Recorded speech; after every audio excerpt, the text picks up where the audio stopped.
Hello, all signs.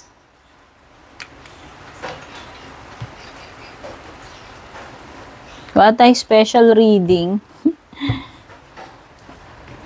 Check natin, guys, all 12 signs kung may darating pa bang bagong person sa inyo.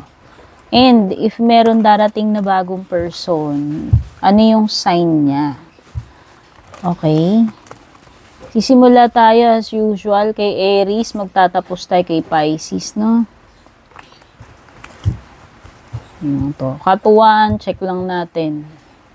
Okay, disclaimer, card reading lamang ito ha. Hindi ko sinasabi na ito ay sure ball na magkakatotoo para sa inyo. Yan. Thank you so much sa pag-drop by para manood ng readings ko. Don't forget to leave a like or comment. Pa-share na rin tong ating reading. And pa-like, follow, or subscribe na rin po. So, maulan ngayon. May bagyo. I hope lahat ay safe. Start tayo kay Aries. Wait lang. May darating pa bang person kay Aries? Uy, Knight of Pentacles. So, Earth sign.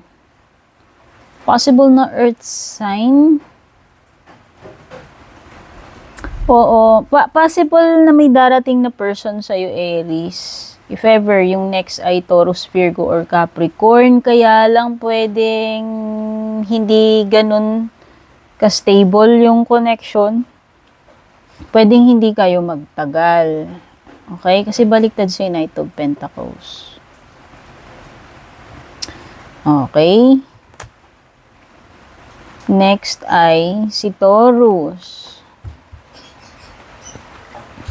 Sino yung next person na darating sa buhay mo, Taurus? If ever.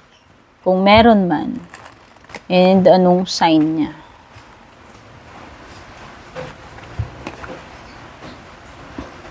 World card. Marami kasing signs dito sa world card eh. Wait lang. Check ko lang kasi hindi ko kabisado yan eh. Check ko lang. Hindi ko kabisado kung ano-ano yung mga signs sa world card eh. Check ko dito.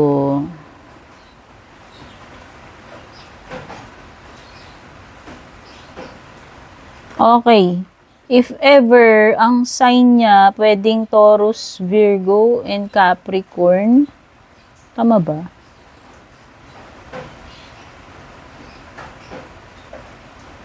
Hindi ko alam kung tama ito sinasabi sa akin dito. Wait lang.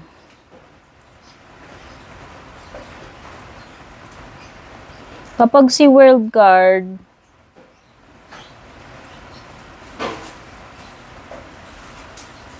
check ko lang dito. Okay, pwedeng si Taurus, pwedeng si Aquarius, si Scorpio, or Leo. Ayan. Kasi si World Card, alam ko, 4 na signs yung ano dun eh, associated. So, correction. Kapag World Card, ang next person mo, Taurus, could be according to astrological tradition daw, pwedeng si Leo, si Taurus, Aquarius, and Scorpio. Okay?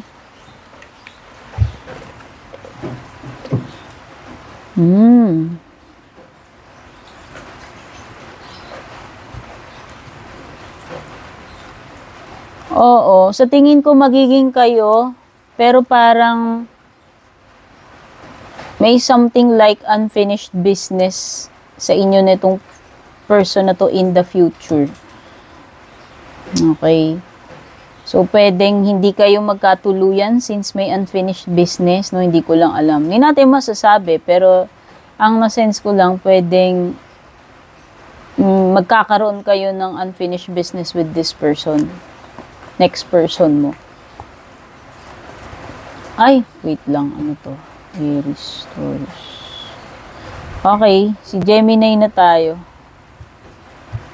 Gemini, if ever na may next person na darating sa'yo, ano yung zodiac sign niya and clue, message.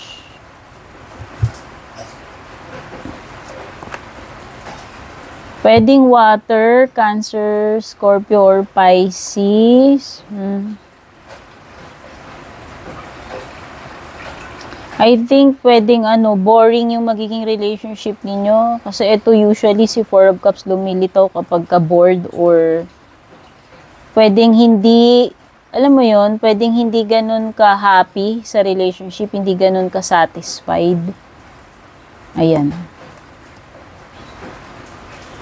Cancer. If ever na may next person na darating sa buhay mo, ano yung clue and ano yung sign? Zodiac sign. If ever. Kung sakali lang na may darating na person sa buhay mo.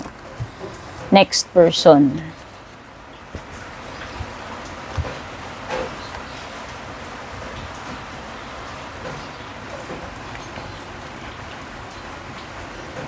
Earth sign.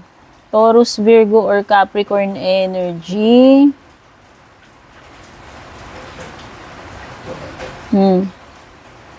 Okay, so if ever na may darating sa'yo, yun, Taurus, Virgo, or Capricorn, pero pwedeng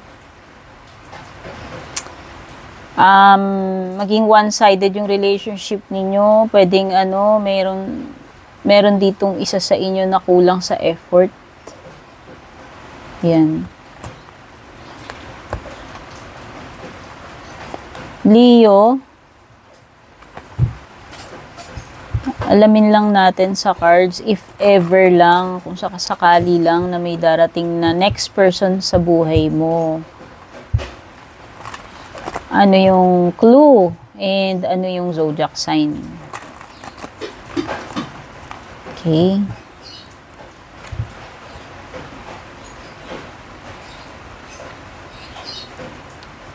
Pwedeng fire din nakapareho mo, Leo. Or may fire sign sa chart niya. Oh. Kaya lang pwedeng marami kang kakompetensya sa kanya. Or pwedeng hindi kayo ganun ka-compatible. Palagi kayong magka-clash. Virgo. Kung sakasakali lang na may next person na darating sa buhay mo, ano yung clue and ano yung zodiac sign, if ever.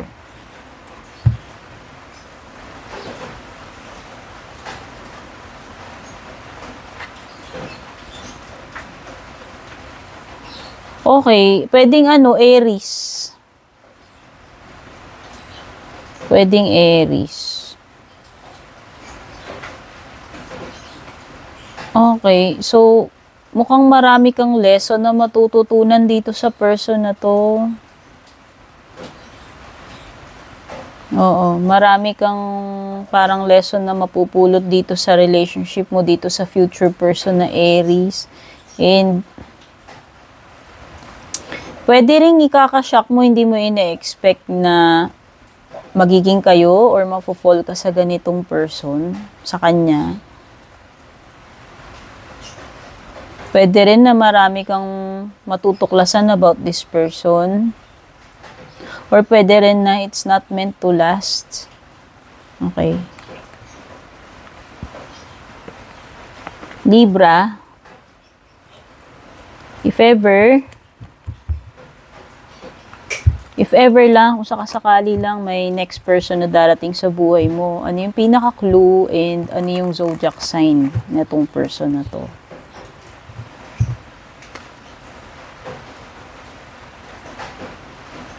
Water sign. No? Six of Cups. Water sign to.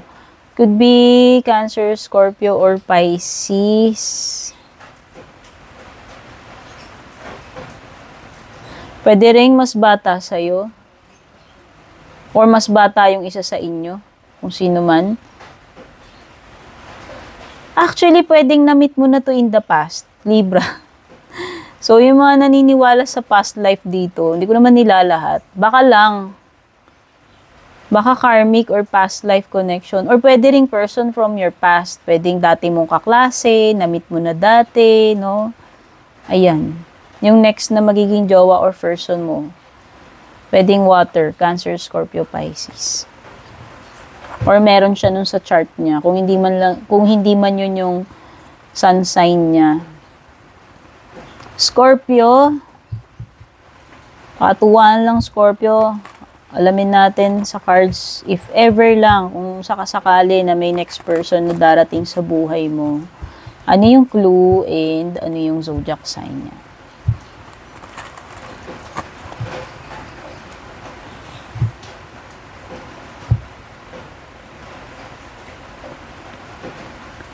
Six of Cups, parang yung nakuha ni Libra.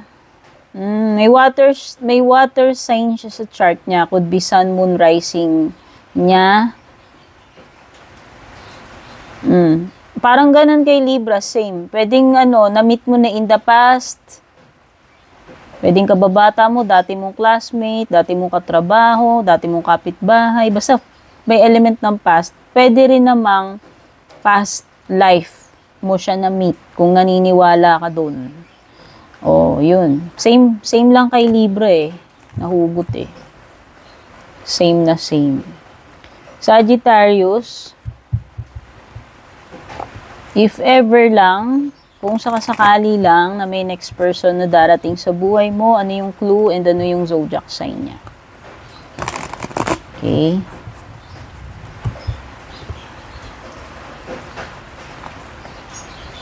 World card na naman. Binanggit ko na to, nakalimutan ko.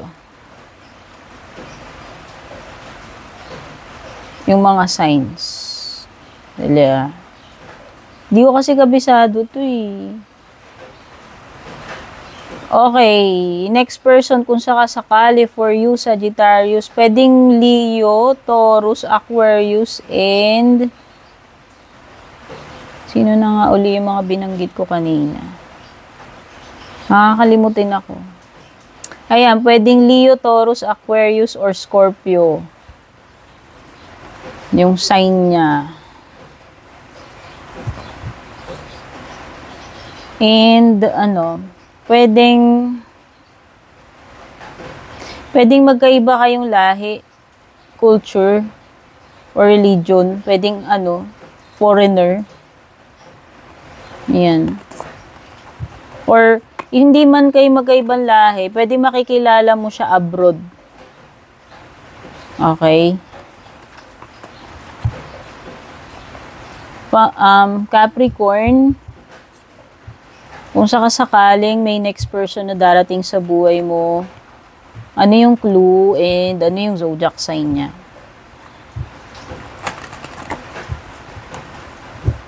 If ever lang. Hindi ko sinabing sure na sure, ha? Ayan, if ever, Libra. Libra, sun, moon, rising. Siguro. Kung ano man sa placement niya. Okay, Libra could be a lawyer or basta someone who is very diplomatic, someone who is pwedeng matalino, pwedeng magaling makipag-communicate. Someone who always gives wise na payo. It could be yung mga professions na nagbibigay ng advice. Could be a doctor, could be a lawyer. Basta, Or yun na nga. Or nagtatrabaho sa court. Di ko alam eh. Yan. Yan yung mga clues. Aquarius. Sun, Moon, Rising, Venus signs. Aquarius. Kung sakasakali lang na may darating na bagong person sa buhay mo or sino man itong next person sa buhay mo, ano yung clue and ano yung sign niya? Labas ng labas tong world card. Dapat kabisaduhin ko na. Ayan, ang zodiac sign na clue pwedeng Leo, Taurus, Aquarius, Scorpio.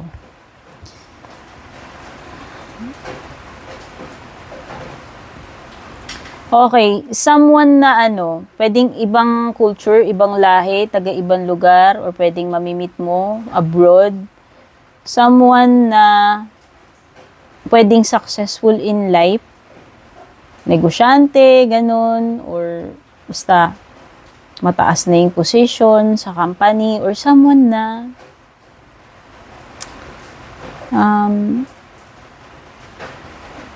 pwedeng alam mo yung pwedeng siya yung parang siya na yung mapapangasawa mo, or siya na yung parang siya na lang yung kulang sa buhay mo. Alam mo yung parang sa lahat ng person na nakilala mo, pwedeng kakaiba siya. Parang siya yung tao na kukumpleto sa'yo. Ewan ko kung nagme-make sense yung kung nagets ninyo ibig ko sabihin. Okay? Someone na parang mahihirapan kang mawala siya kasi parang siya yung mundo mo. Alam mo yun? Kumbaga, sa kanya mo lang mararamdaman yun. Compared dun sa mga ibang person na naging jowa mo, na meet mo. Pisces. Sun, Moon, Rising, Venus, Pisces. Kung sakali lang, if ever lang, na may darating na next person sa buhay mo, ano yung clue and ano yung zodiac sign niya?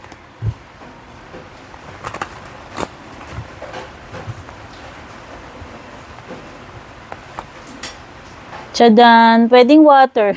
Pareho mo.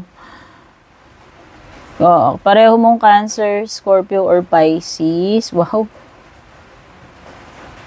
May pagka mabulaklak magsalita to. Sweet talker.